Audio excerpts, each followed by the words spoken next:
This to you also comes out of the 170-pound weight class. With a record of 4-2, fighting out of Conquer Thai Boxing in Greensboro, North Carolina. Out of the red corner, please welcome Anthony Mingioni. Yeah, my last fight I commentated for in Charlotte, my girlfriend, it was the first time she ever came that night, and Dale walked over and introduced himself, and I was like, you know, Dale was in the notebook, and then I just walk away. Like, I'll be back in 40 minutes when the story's over.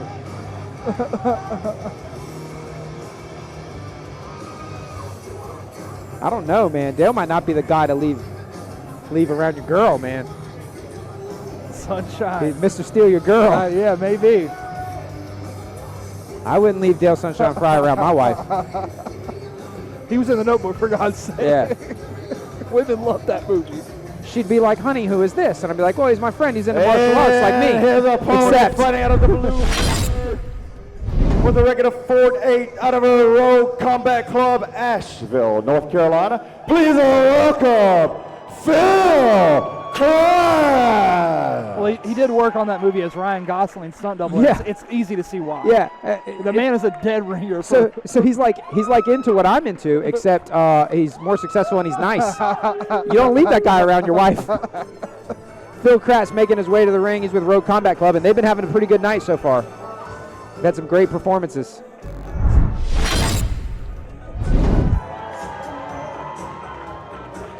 I believe Josh Crouch walked out to this same song 4 years ago to the day at the Hickory Crawdad Stadium for the only outdoor Fight For It event ever. With good reason. A hurricane showed up in the middle of the fights. Like an actual hurricane? Yeah. Well, it started out a beautiful day, 74 degrees, perfect day for fights. And then right around the time Phil and Josh got in the ring, started to mist a little bit. And then it started to rain a little bit. And that was the last kickboxing fight of the night, and we had 9 MMA fights to go. Oh, wow. And it was a tough night, to tell you the truth. Wow. Tough night. Yeah, he's a veteran. I bet he doesn't hit his head. Yep. King Phil Kratz. He's been tall for a minute. He didn't just get tall this week. Yeah, and he's been walking under doors for a minute. Yeah, Anthony Mingioni clearly giving away some height here in a striking-only bout. That's important. It's a big deal. It can be overcome, but it must be overcome. It's a factor. But it looks to be only a couple inches. It doesn't look as glaring. Phil looks taller. I tell you, Phil's really good at using that length, too. But Mingioni's not much shorter. No, he is tall. I bet he's used to being the tallest guy in the room. Yeah. Phil fighting off his back foot and peppering him with shots. He's getting that teep caught. Big action so far. Mingioni's corner telling him to wake up. He looks awake to me. He looks like he's doing great. Chin's up a little high and his head's on that center line. And now Phil Kratz was busy with those hands down the middle earlier. If he leaves his head up there for the veteran Phil Kratz to find, I think Phil can find it. Like that right there. As Mingioni comes in, his head is right up there, sitting up tall. And those shots from Phil Kratz are only getting more and more accurate. Classic tall man defense, right? Like you just lean backwards instead of actually tucking your chin and protecting it. It's a good, and that makes sense when you said he's used to being the tall guy. Yeah. That can be bad. Yeah. And it also, creates animosity between the fighters. I have a student, Tyler, who's like 6'6". And I was like, when you see another guy taller than you, like, do you feel like a sense of kinsmanship with him? Like, he's like, no, I hate that guy. Brother. He's like, no, I'm jealous. I want to be taller. Yeah. I'm like, it's never enough for you people, is it? It's not. You'll always have more than you. Phil Kratz gets his leg kicked out from underneath the mid-combo. That was the second really bad leg kick. And then the right hand. But look at the punches for Phil Kratz. Very accurate. Yeah. High-volume puncher. Yeah. But he caught that kick on his leg just as Kratz was throwing a punch. Phil definitely is technical violence incarnate, in my opinion. Like he does have fights like this that are scraps, but he tends to be the more technical guy in there most of the time. Yeah. Now Mingioni has landed some quality strikes, but you could definitely see that the technical Oh, and then a flurry. Phil. And Phil made sure, if you were unsure about who was in control of that round at any point, Phil made sure to try to put a stamp on the end of it. What a round. Both guys really threw hard leather. And, you know, Anthony Mingioni, I really think that he came out early in that fight looking to, like, kind of establish himself. And he did. He really earned the respect of Phil for a long time. But as the round went on, as he slowed down, as Phil found his range and timing, seemed like the King just took over a little bit there. Yeah, he got a read on him. He was able to download that information. Mingioni pushing forward. Phil Kratz's counter strikes at first were more exploratory. He just kind of pawed them out there, kind of played with them a little bit. Yeah. But once he felt confident that Mingioni was going to be right there on the end of his punches, he was really letting him go.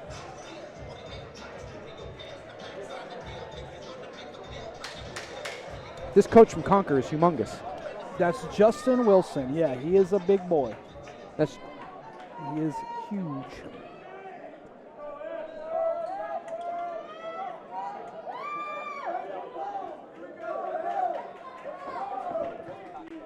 Kratz gets back out to the middle first, but is pushed back by a right hand from Mingioni. That snapped his head back, too. And then he answers with a left and then a right of his own. The two men trade, but now Kratz is starting to show the effects of these punches as they come in. His head is rocking back, his balance is being displaced, and he's been caught now twice with that counter left kick. And he's tried to teep up the middle a few times, but he's never extended on it. He's never added any power to it. It's stepping forward, too. It's hard to do that while you're moving forward. If you're going to throw it, it depends on what you're throwing it for. Right. But it looks like he's trying to actually do damage with it. Yeah, you want to step with power. Go ahead and send it. You can use it to cover your entry. Ooh, good hard corkscrewing right. But Mingioni is getting the better of a few of these exchanges. Left body kick, thuds in, he catches it, and then loads up, skips around the ring, loads up, making Phil guess which punch was coming, and sent the left.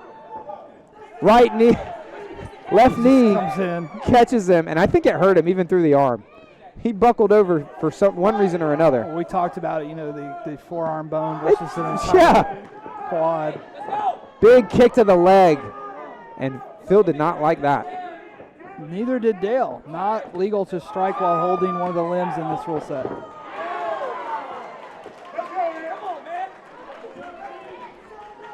Yeah, but it still hurts.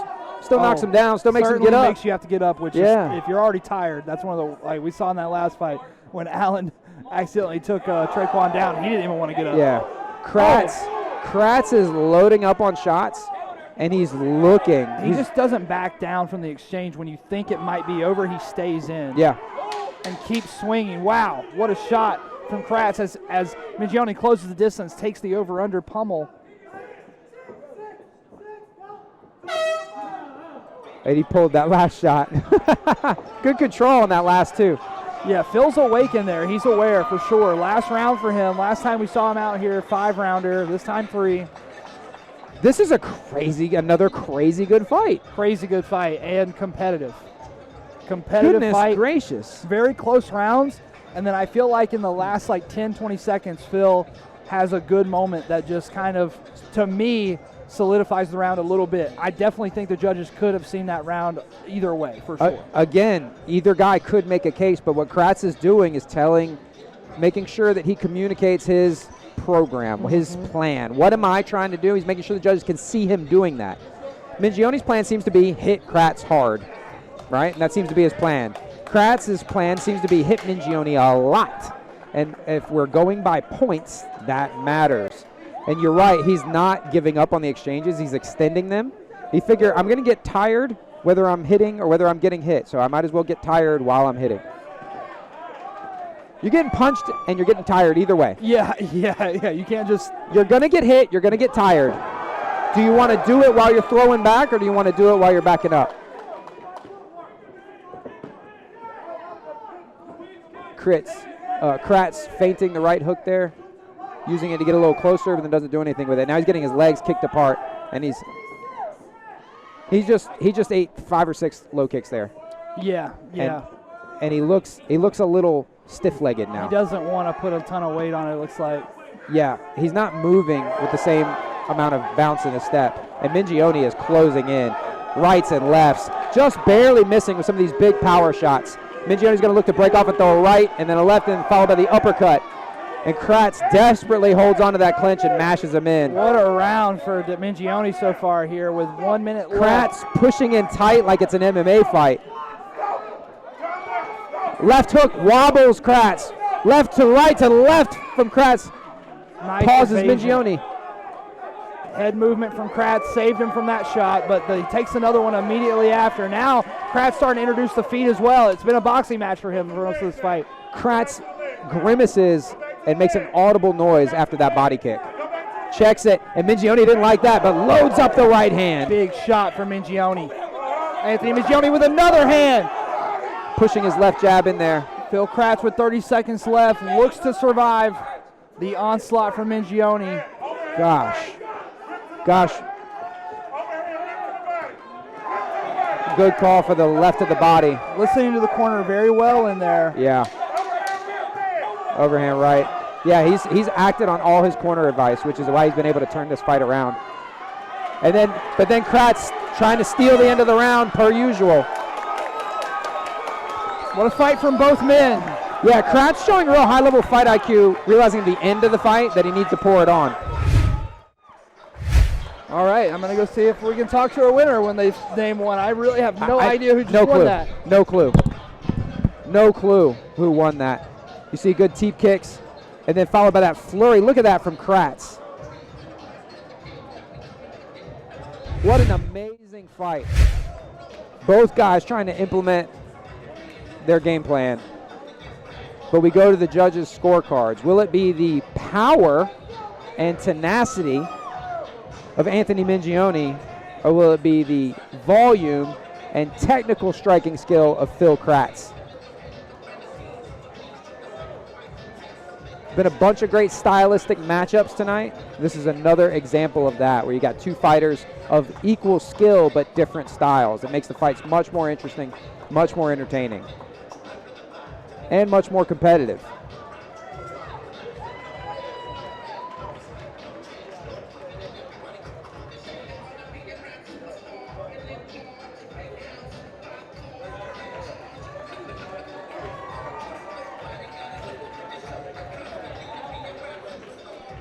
I don't think either man can be confident that they've won. They might both feel that they've done enough to win, but nobody knows.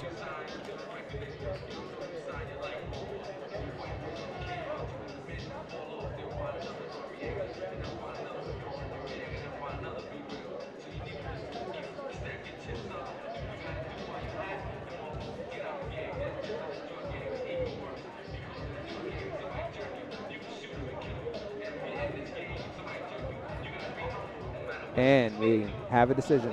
Fighters to the center of the cage. We have a decision, and improving to 5-2 out of the red corner, Anthony Mingioni.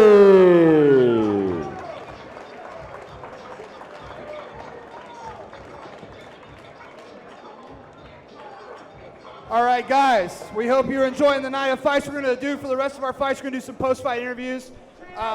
Man, Mingioni, what a fight.